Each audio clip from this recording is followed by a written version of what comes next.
大家好，歡迎又翻嚟我哋劉大年訪談啦。今日咧，我哋請到阿 Nick 嚟幫我哋咧講一啲維修嘅小知識。咁咧，阿 Nick 啊，如果你遇到咧 garbage disposal 咧出咗故障嗰陣時咧，你會注意到啲乜嘢㗎？呢個係我哋 garbage disposal 啦。咁如果當你個 garbage disposal 咧，你打開嘅時候咧，發覺佢唔喐，或者佢淨係有啲棘住，或者有啲電流嘅聲音咧，咁有兩個問題你係可以去做嘅。第一個咧，如果你發覺佢係冇晒聲啦，你可以 check 下佢個底部呢一個紅色嘅掣，佢係一個 reset button。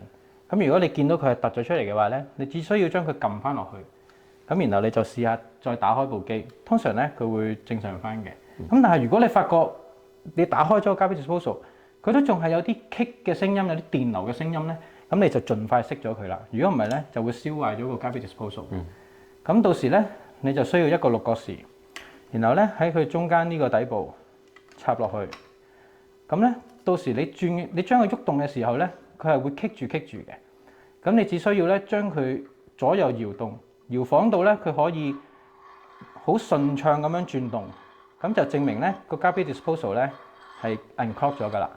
咁到時咧你就只需要開翻個水喉，然後去打開嗰個 garbage disposal， 咁佢應該正常運作㗎啦。咁如果你用咗個六角匙都係唔 work 嘅咧？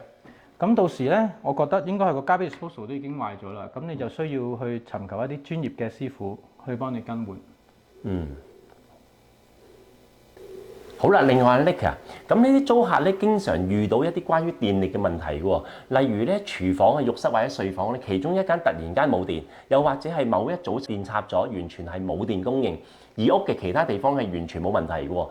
咁其實呢個係咩原因咧？咁不如阿 Nick 你幫我哋解釋下應該點樣解決啦？你講到呢個問題咧，咁我哋就需要咧去到喺屋外面有個 breaker box， 我哋需要出去出邊同大家講解一下。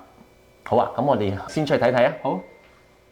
嗱，大家如果咧，當你發現咧屋企某一個區域咧冇咗電嘅時候咧，我哋需要去揾呢一樣嘢 breaker box。通常咧會喺屋企嘅外面兩邊，或者喺車房入面嘅。咁我哋打開睇下，呢度有好多個掣啦。你會睇到咧，佢哋係 on 嘅，咁呢個係正常啦。但係如果你發覺佢跳咗去 off 嘅話咧，證明你嗰個區域嗰個 breaker 跳咗掣啦。咁到時咧，你只需要將佢拍翻過去，打翻着，咁就應該係冇問題㗎啦。嗱，如果咧你哋 check 個 breaker box 都係冇問題嘅話咧，我哋第二步咧，我哋需要嚟到 garage。咁咧，你會見到 garage 有一個 GFCI 嘅掣，佢有 test 同埋 reset button 嘅。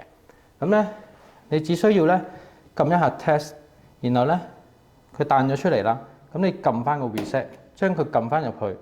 如果佢有啲 GFCI 有綠燈着咗嘅話咧，咁就證明佢係 work 㗎啦。如果佢冇燈嘅話咧，你只要將佢撳翻入去，嗒一聲咁就 OK 㗎啦。如果當你發覺你屋企其中一個廁所冇咗電嘅話咧，咁你需要去其中一個廁所度揾下有冇一個 GFCI 嘅掣，因為咧一個 GFCI 嘅掣咧係控制晒所有個廁所嘅，咁所以你需要喺其中一個廁所度揾呢一個掣。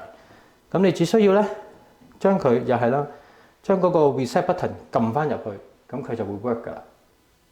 嗱，咁同樣啦，如果你發覺咧廚房都係冇電嘅話咧，咁你可以試試呢一度屬於廚房嘅 GFCI， 同樣都係咁樣做，將佢試下撳咗出嚟，然後再撳翻個 reset， 咁應該冇問題㗎啦。好，唔該晒Nick。喺咧進行任何維修之前咧，請確保已經關閉所有相關嘅電源喎。總之，當你咧嘅 garbage disposal 或者係 GFCI 插咗出現問題嗰陣時候咧，按照我哋嘅建議，你可以嘗試重新設置呢個設備。並且咧，通常喺咁嘅情況之下咧，問題都會得到解決㗎啦。但係如果問題仍然存在嘅話咧，請唔好猶豫，尋求呢個專業嘅幫助，安全第一啦。多謝大家觀看我哋今次嘅視頻。如果鍾意嘅話，記得點讚、分享同埋訂閱我哋嘅頻道啊！我哋下期再見，拜拜。